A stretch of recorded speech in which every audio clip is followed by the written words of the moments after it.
la individualidad.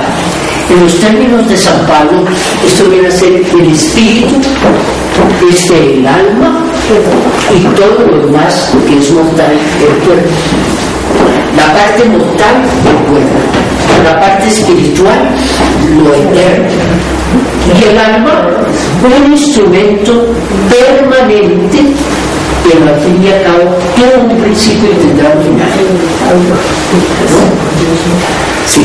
Entonces, en teosofía le damos el nombre de la individualidad. Y esta individualidad, a su vez, se proyecta en estos otros mundos a través de esto que se han llamado los átomos permanentes, a través de los cuales o alrededor de los cuales se construyen los cuerpos. Y esto crea la personalidad.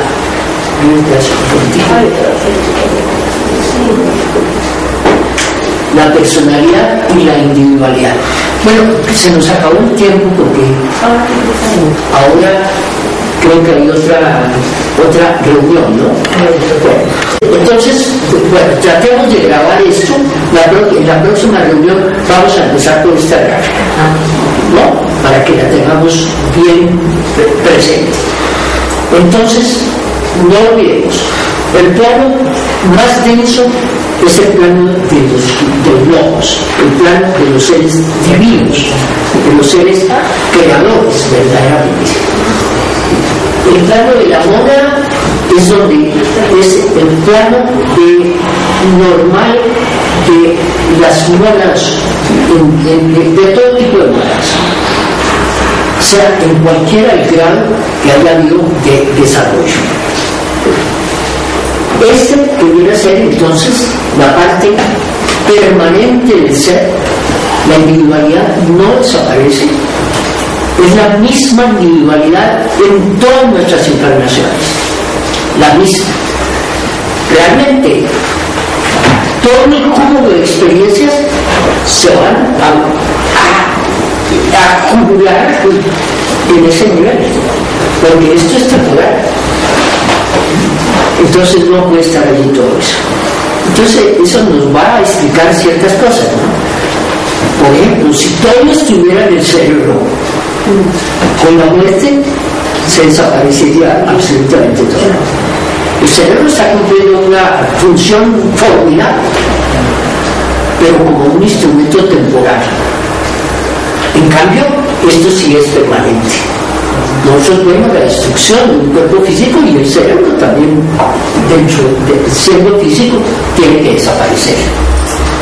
Y la parte entonces mortal, que corresponde a la parte física, la parte emocional y la mente concreta, esa parte mortal se ha llamado la personalidad, y esta parte permanente, la individualidad,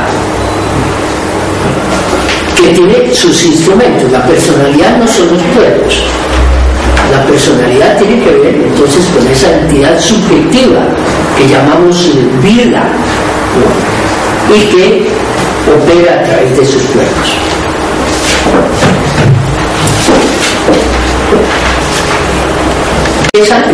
Esa mónada cada vez se expresa mejor. Cada vez se expresa mejor, ¿no? El logos es una mónada. Si fuera un individuo, es una mónada de la misma naturaleza nuestra, sino que ya se ha convertido en esa llama inmensa, ¿no? La diferencia está en el grado de desarrollo, de expresión. Entonces uno tiene que ir por etapas hacia allá. Eso es, ese es nuestro destino. Si esa mónada cada vez se exprese lo que ya tiene allí potencial. Todo está allí. Lo que tiene uno acumulado. Lo que tiene potencial. Bueno, pongamos otro ejemplo. En una semilla está potencial el árbol, pero no es el árbol, ¿no es cierto? Sí. Pero tiene el tronco, las ramas, las hojas, las flores, los frutos, todo está allí potencial. Pero tiene que pasar por un proceso lento, ¿no? Que sembrarse, que sale un tallito débil, que se puede árbol lo podría destruir y se puede convertir en un árbol gigantesco, ¿no es cierto? Ese es el destino. Allí, en la semilla está potenciar el árbol, pero decir, no, aquí, el árbol no, yo no lo veo, pero potencialmente está el árbol, ¿cierto? En nuestra mano es lo mismo. El Dios está allí, potencial, pero tiene que pasar por un proceso para que eso que es potencial se vuelva activo. De alguna forma, el desarrollo de nuestra conciencia ayuda a elevar las otras conciencias, es decir, que nosotros, el desarrollo de nuestra conciencia puede funcionar como olones que van. Eso es primero involutivo, ¿no? Envolviéndose en materia y olvidándose del que es ser espiritual, identificándose entonces con lo material. Hay una etapa que nos olvidamos de lo espiritual, ¿no? Y le ponemos toda la atención a la parte material. Hay que tener dinero, hay que tener placeres, hay que tener todo lo que le pueda conceder ese uso material. Es un proceso de involución, envolverse cada vez en materia y olvidarse de lo espiritual. En el otro sentido, entonces, en la medida que va desarrollándose esa monada, ¿no?, empieza a tener una influencia para hacer el proceso contrario, para que entonces nos tratemos de desidentificarnos de lo material y empezar a identificarnos con lo real. ¿Sí? ¿O no era eso lo que usted quería? No sabemos cómo será el desarrollo de conciencia de ellos, pero al desarrollar ese plan divino, usted decía, ¿no?, el plano de la divinidad es el uno. En la medida que nosotros vamos descendiendo en la evolución hasta llegar al físico, tenemos toda la separatividad del mundo, nos sentimos completamente separados, pero en la medida que viene este ascenso, cada vez vamos volviendo hacia el uno, y al terminar, aunque seguimos siendo seres individuales, no encontramos la diferenciación, volvemos a la unidad, pero sin perder nuestra individualidad, ¿no?, a la separatividad y la separatividad a la unidad nuevamente. Bueno, muchas gracias. Algo que debemos familiarizarnos mucho con los planos de la naturaleza. La teosofía nos dice que en este universo, por lo menos en nuestro sistema solar, todo es séptuple. Entonces el número séptuple, aparece el número 7 en todo, ¿no? Entonces hay 7 planos de la naturaleza.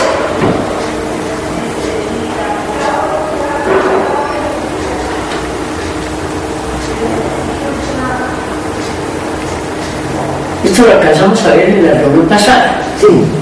Sí. Bueno, entonces tenemos los 7 planos. Los teníamos. Los teníamos.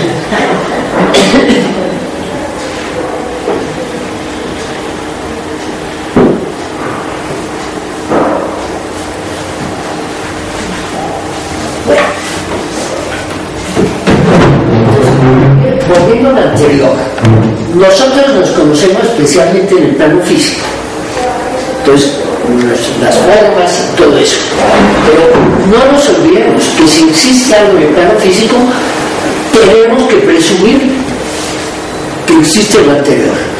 Todo está formado de lo más sutil a lo más denso.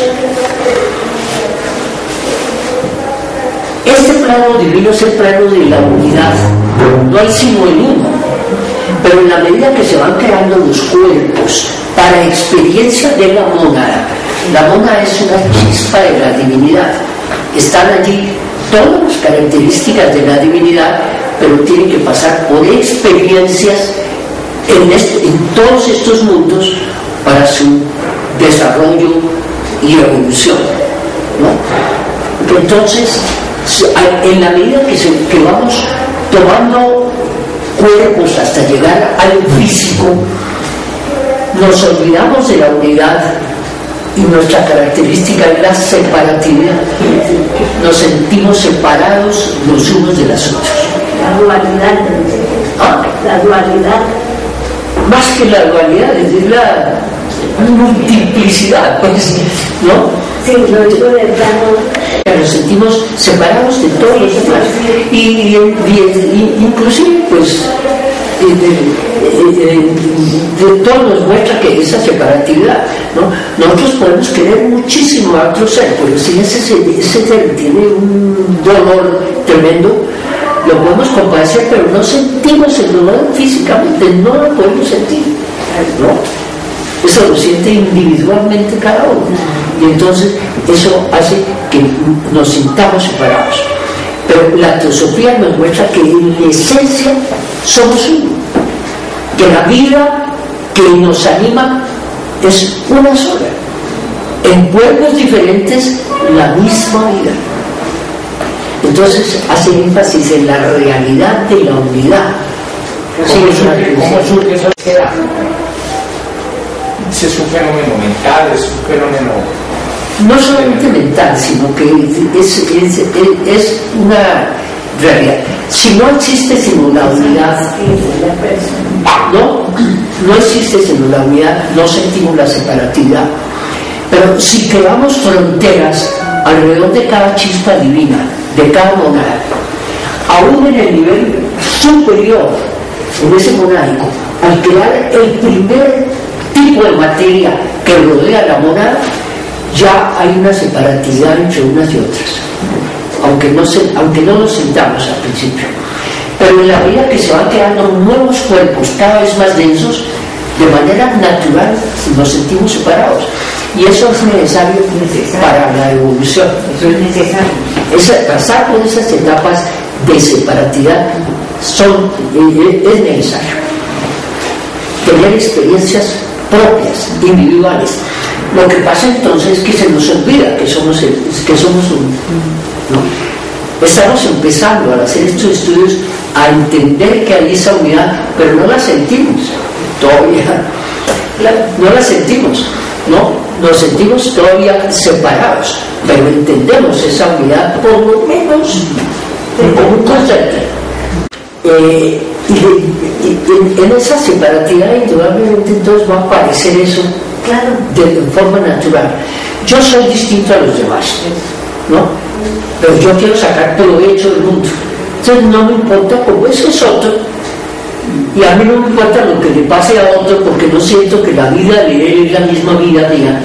Entonces quiero sacar provecho para mí, y si hay que pisotear, entonces pisoteo, ¿no? Y eso está sucediendo por desconocimiento de estas cosas, ¿no? Pero en la medida que vamos entendiendo eso, ya vemos que no se puede hacer eso, que si se hace daño a otro, lo estamos haciendo al todo y no lo estamos haciendo a nosotros mismos, ¿no? Sí. Bueno, sigamos con esto. En esta gráfica, ¿qué tenemos? El plano de la unidad es el plano divino. Es un plano que no tiene que ver, no tenemos todavía nosotros que ver, por eso es el plano de la unidad. Empieza su desarrollo cuando somos ya una mónada, es decir, la chispa divina que va a evolucionar. Y tiene que crear entonces unos series de instrumentos para su desarrollo. Hay un primer instrumento creado por 3 niveles: el volitivo, el intuicional y el abstracto, y el mental abstracto. El volitivo es el de la voluntad, el intuicional el de la sabiduría, amor, y el abstracto es el de la inteligencia. Es decir, los mismos 3 aspectos del logos en nosotros, en la mónada. Eso es lo que se ha llamado la individualidad. No es el término que le da exactamente la teosofía, pero equivale a lo que decía San Pablo del alma. La mónada para él sería el espíritu, el alma esta tierra, y y el cuerpo la parte mortal.